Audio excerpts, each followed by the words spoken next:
പ്രേക്ഷകർക്ക് ഓർമ്മയുണ്ടാകും ഡോക്ടർ വന്ദനാദാസിൻ്റെ മരണം കൊട്ടാരക്കര ഗവൺമെൻറ് താലൂക്ക് ആശുപത്രിയിൽ നടന്നത്. അതിനുശേഷം നടൻ സുരേഷ് ഗോപി കുറേ തവണ ഈ വീട്ടിൽ വിളിക്കുകയും അവരെ ആശ്വസിപ്പിക്കുകയൊക്കെ ചെയ്തിട്ടുണ്ട്. ഇപ്പോൾ അദ്ദേഹം കേന്ദ്രമന്ത്രിയായ ശേഷം കടുത്തുരുത്തിയിലെ ഡോക്ടർ വന്ദനാദാസിൻ്റെ വീട്ടിൽ എത്തി മാതാപിതാക്കളെ അദ്ദേഹം സന്ദർശിച്ചു.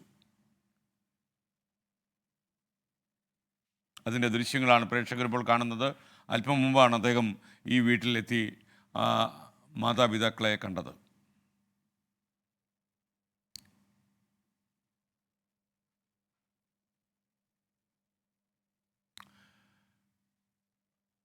ഡോക്ടർ വന്ദനാദാസിൻ്റെ അച്ഛൻ ഒരിക്കൽ പറയുണ്ടായി, വളരെ ആശ്വാസവാക്കുകളുമായി പലപ്പോഴും സുരേഷ് ഗോപി എത്താറുണ്ട് എന്ന് പറഞ്ഞു. പലപ്പോഴും ഫോണിലൊക്കെ സംസാരിക്കാറുണ്ട്. എല്ലാവിധമായ സഹായങ്ങളുമൊക്കെ അദ്ദേഹം വാഗ്ദാനം ചെയ്തിട്ടുണ്ട് എന്നൊക്കെയാണ് അദ്ദേഹത്തെ ഈ ഡോക്ടർ വന്ദനയുടെ പിതാവ് നമ്മോട് പറഞ്ഞത്.